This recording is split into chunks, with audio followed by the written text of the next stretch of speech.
Hello दोस्तों, स्वागत है आपका कंपटीशन क्लासेस में। आज के हमारे वीडियो का जो टॉपिक रहेगा वो रहेगा schedule of the Indian constitution. इससे पिछले वाले वीडियो में हमने संविधान के पार्ट्स के बारे में जान लिया था और इम्पॉर्टेंट क्वेश्चन भी देख लिए थे। अब इस वीडियो में हम जो है अनुसूचियों के बारे में बात करेंगे और देखेंगे कि कितनी अनुसूचियाँ हैं हमारे संविधान में, उनके क्या विषय हैं, और कुछ एंड में इंपॉर्टेंट क्वेश्चन देख लेंगे जिससे अंडरस्टैंडिंग हमारी क्लियर हो जाए कि किस तरीके से क्वेश्चन हमारे पेपर में आ रहे हैं। तो वीडियो स्टार्ट करते हैं। तो वीडियो स्टार्ट करने से पहले मैं आपको बता दूं, अगर आपको लेक्चर की पीडीएफ लेनी है तो मेरे टेलीग्राम चैनल पे आप जाके ले लेना, डिस्क्रिप्शन में लिंक दिया हुआ है, वहाँ से आप इसको डाउनलोड कर सकते हैं। तो वीडियो स्टार्ट करते हैं। तो सबसे पहले जानते हैं कि जो हमारा संविधान जब लागू हुआ था, अब लागू कब हुआ था? लागू हुआ था 26 जनवरी 1950 को। तो जब हमारा संविधान लागू हो रहा है उस समय हमारे संविधान में जो है प्रस्तावना 395 आर्टिकल और ये 22 पार्ट में जो कि विभाजित था और इसमें 8 अनुसूचियाँ दी गई थी।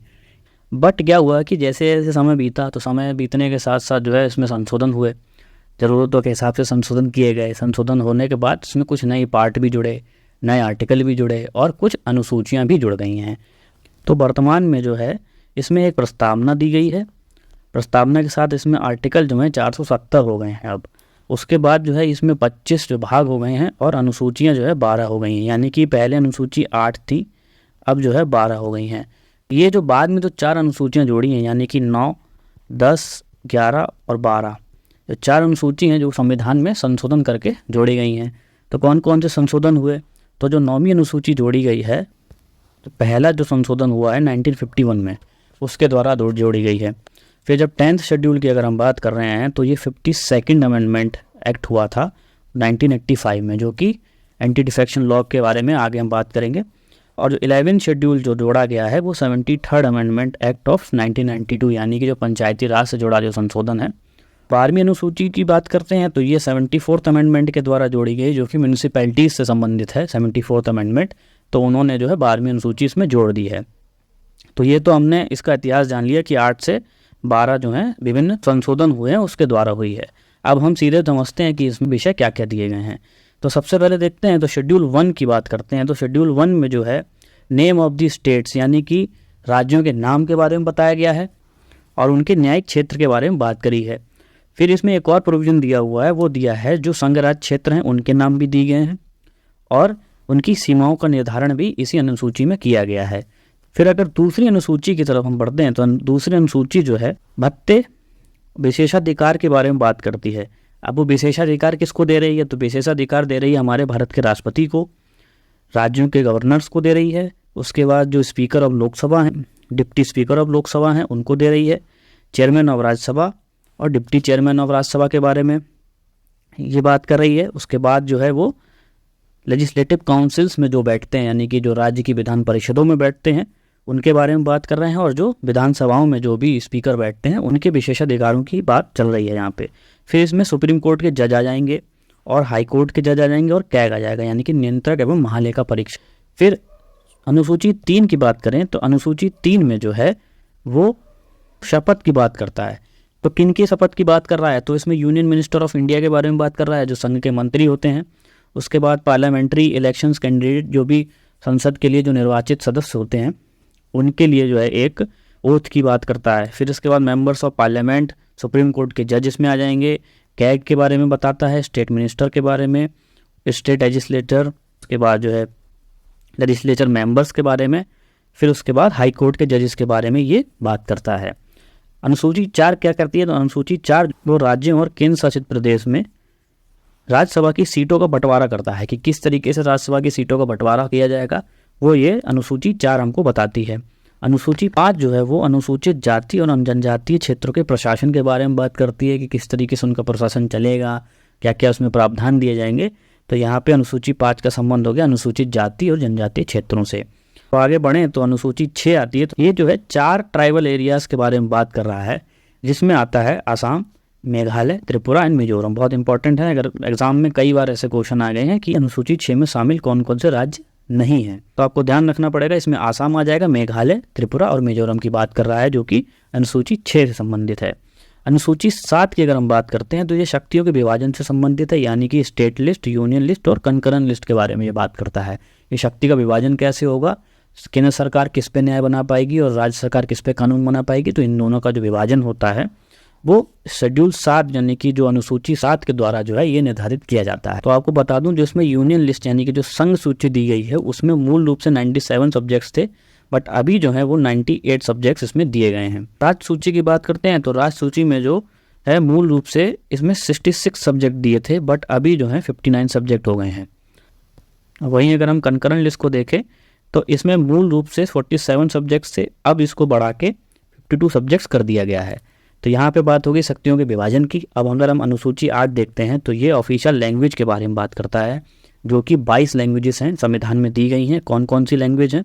असमीज़ दी गई है, उसमें बंगाली है, बोडो है, डोगरी है, गुजराती है, हिंदी है, कन्नड़ है, कश्मीरी, कोंकणी, मैथिली, मलयालम, मणिपुरी, मराठी, नेपाली, उड़िया, पंजाबी, संस्कृत, संथाली, सिंधी, तमिल, तेलुगु, उर्दू।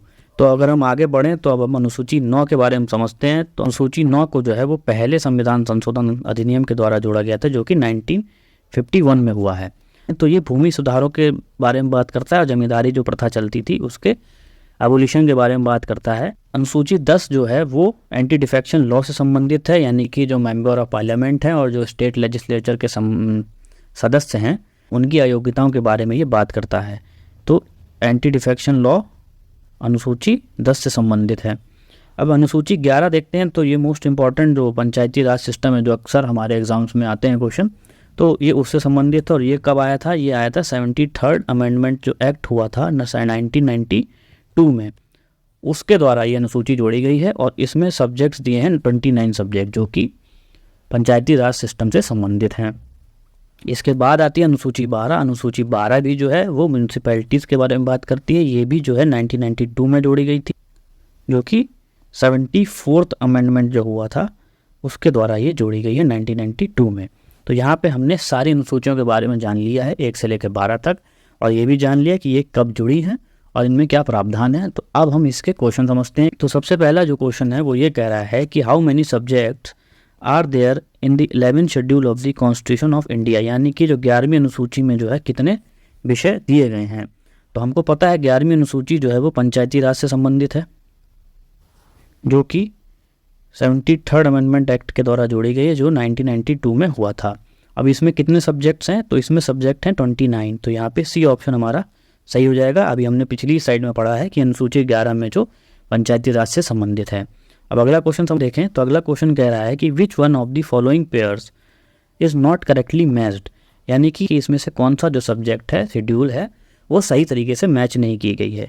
तो पहला बात कर रहा है 3rd शेड्यूल जो है वो फॉर्म्स ऑफ ओथ्स और अफर्मेशन के बारे में बात करता है। शेड्यूल 8 जो है लैंग्वेजेस के बारे में बात कर रहा है। 9th शेड्यूल जो है allocation of seats in the council of states के बारे में बात करता है। 10th शेड्यूल जो है provisions as to disqualification on the ground of defection. तो इसमें हमको नॉट करेक्ट यानी कि जो गलत है वो बताना है। तो 3rd शेड्यूल के बारे में बिल्कुल सही है। 8th शेड्यूल लैंग्वेजेस के बारे में बात करता है, बिल्कुल सही है, जिसमें टोटल 22 सब्जेक्ट्स दिए गए हैं।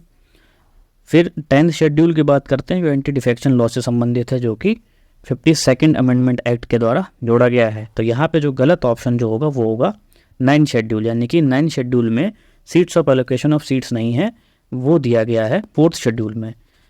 बट अगर हम 9th शेड्यूल को समझें तो 9th शेड्यूल किस बारे में बात करती है? तो 9th शेड्यूल जो है वो बात करती है लैंड के बारे में, जो जमींदारी सिस्टम जो अबॉलिश किया गया है उसके बारे में 9th शेड्यूल बात करती है।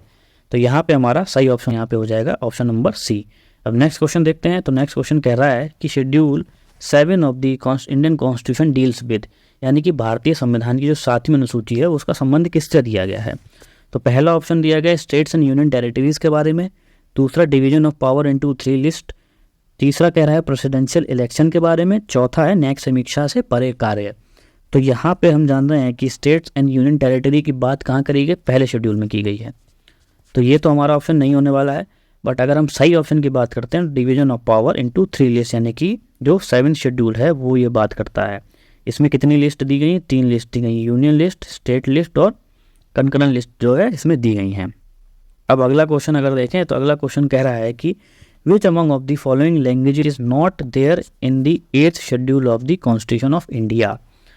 तो हमें बताना है कि 8वीं अनुसूची में जो 22 भाषाएं दी गई हैं उसमें कौन सी भाषा जो है वो सम्मिलित नहीं है। तो इसमें दिया गया है डोगरी, राजस्थानी, मणिपुरी, सिंधी। तो यहाँ पे हमको पता है डोगरी है, मणिपुरी भी है और सिंधी भी है। यहाँ पे सही ऑप्शन हो जाएगा राजस्थानी, जो कि इन 22 भाषाओं से संबंधित नहीं है। तो अगला क्वेश्चन अब देखें, तो अगला क्वेश्चन कह रहा है कि the 9th schedule was introduce in the constitution of India during the prime minister. तो ये बताना है जो 9वीं अनुसूची है वो जो जोड़ी गई है वो किस प्रधानमंत्री के काल में जोड़ी गई है। तो ये क्वेश्चन जो है ये यूपीएससी 2019 में आया हुआ क्वेश्चन है। तो इसमें जो है ऑप्शन दिए गए हैं जवाहरलाल नेहरू, लाल बहादुर शास्त्री, इंदिरा गांधी, मोरारजी देसाई। तो हमको ये पता है कि 9वीं अनुसूची जो है वो जोड़ी गई है वो फर्स्ट जो कॉन्स्टिट्यूशन अमेंडमेंट एक्ट हुआ था यानी कि 1951 में। तो 1951 में कौन प्राइम मिनिस्टर था? तो उस समय प्राइम मिनिस्टर थे जवाहरलाल नेहरू। तो यानी कि हमारा सही ऑप्शन हो जाएगा Jawaharlal Nehru, option number A. अब अगर हम अगला क्वेश्चन देखें तो अगला क्वेश्चन कह रहा है कि भारत के संविधान की निम्नलिखित में से किस अनुसूची में दल बदल विरोधी प्रावधान दिया गया है? तो 2nd शेड्यूल में, 5th शेड्यूल में, 8th शेड्यूल में, 10th शेड्यूल में। तो यहाँ पे हमने पहले बात करी है 10th शेड्यूल में इसका वर्णन किया गया है, जो कि 52nd अमेंडमेंट एक्ट के द्वारा जोड़ी गई है, जो कब हुआ है?